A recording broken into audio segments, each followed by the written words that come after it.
So once that Muga silk wear, no, that UV protection, it is more. Then presence of RGD, arginine glycine aspartate sequence forming better cell attachment, because now high research activities, it is shown that this RGD, arginine glycine and aspartate, this combination of amino acid is present in non-mulberry cell, it is not present in mulberry cell, so it helps in cell structure and cell adhesion, and that is why the formation of silk mesh or silk thin plate is used in burn injury, then other medical use also. Presence of this RGD helps in that sense. Then better bio and cyto compatibility, it is always for natural product, no, cotton, silk, it has the biocompatibility. And then natural, of course, this natural golden color, it is the most important for Muga silk, because other silk they have some color, but after washing everything get lost. In case of Muga, the color is very fast. So that natural color, that it is gives shining also. So it need not to need not to put any other dye. So natural color is very beautiful. So people love Muga silk always. Briefly, this is the life cycle of silkworm. So here we can play. I will show details how to make enterprise, how to develop enterprise using everything, every parts of silkworm. So this is what if we consider this is the first stage. Time, how long we talk? So if we consider this is the first stage, the male and female moth. So it is moth because they emerge in night. Butterfly and moth difference is that the moth emerges at night and butterfly at daytime. So that is why it is said moth. After mating, they lay eggs, this type of small tiny eggs. Then from eggs they emerge as insect, the larva. Larva, they have 5 stages: first, second, third, fourth, fifth. Then the fifth again they stop feeding. This part it is thriving the food plants in outside only. This part it has done in the inside that house. Then outside they spend their life in the food plants, and they become the cocoon. They form this cocoon, and inside the cocoon, this pupa, it remains alive in the inside, and from pupa they emerges as moth again. And at this time, it has been exploited to get the fiber, and people kill this moth and get this cocoon, from cocoon, the fiber, then fabric.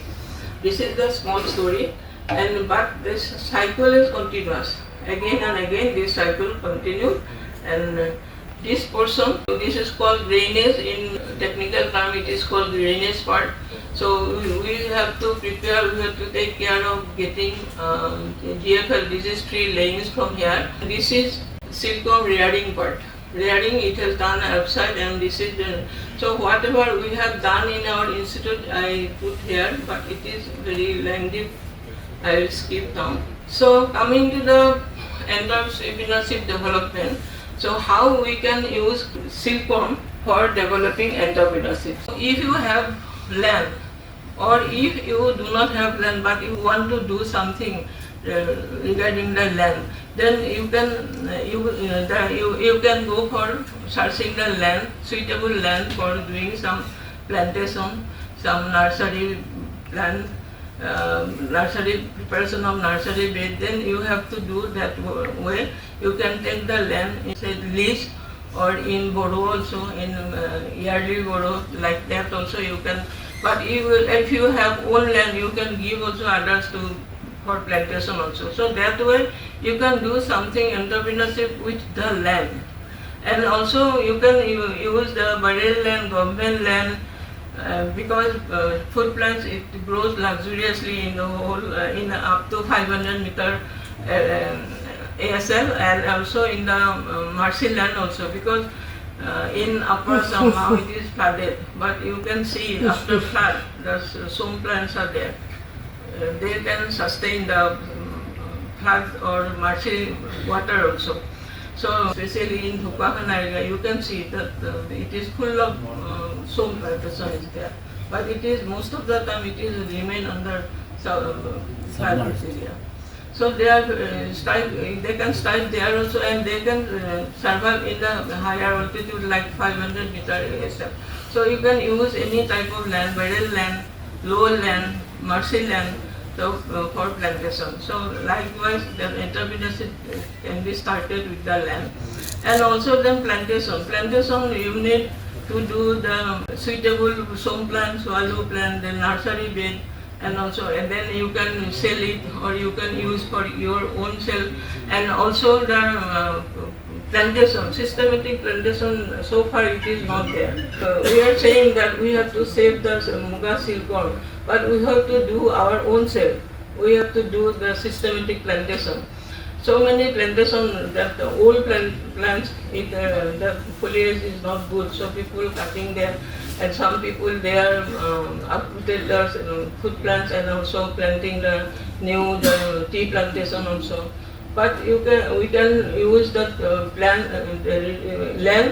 uprooting the old plant, and again the new plantation can be done.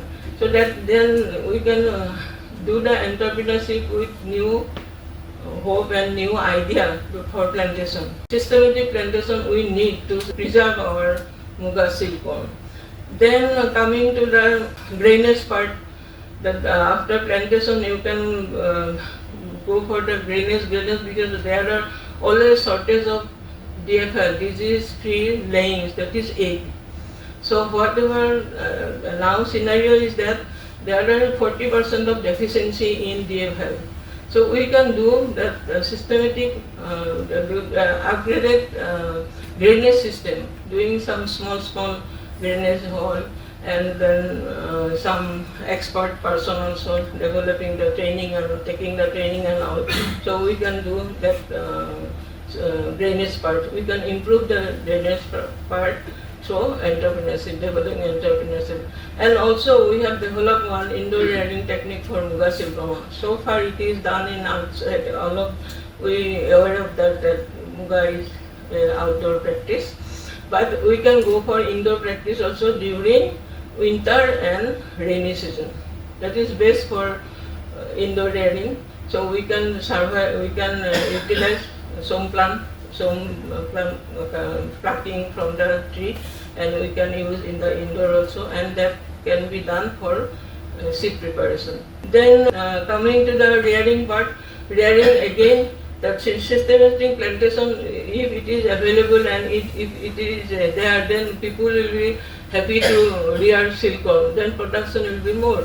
Because nowadays Upper Assam is gone, that the flood is there, that means that this season, that Kotia season, that as you know that commercial season is to Kotia and Jethua. Jethua is for Upper Assam, it is already over, and Kotia season is coming, but this time flood is there, so it will be again very difficult for rear the seed and also to rear silkworm. So Muga silkworm, it is always in the mercy of natural. Have to take it in future also, so that they would not extinct. Rearing part we can develop, we can do the systematic plantation in lavishly, it grows and the plants is good, that means disease will not be there. Because disease and all, it is there, always there. But we have to stop utilizing the good foliage, good plantation with good foliage, so that disease will be subsidized. And again coming to the weavers, reelers. Reelers means from cocoon we have to get the thread, no? So it has to be reeled. It is continuous filament, so it has to be reeled. But in case of eri, it is need to spin like cotton. But in Muga, it is reeled. It has need to be reeled. So it was before it was practiced in the field, that handmade technique. Nowadays it is some machines are there for reeling. But using feed, quality of thread is good because some people love to have thread from the field. So field and machine both we can use, and that it can be improvised. So that reeling unit and both way, the field and machine reeling unit we can take as an entrepreneurship development. And also that weaver is their ultimate product is weaving. So weaving we can improvise the design, we can improvise the texture. So everything we can put new design, new thing in developing the entrepreneurship. There are some traditional entrepreneurs are there nowadays. Some people are using, not some, only one person they are trying to make it subtle, not subtle, electronic weaving set also, but it is not so good.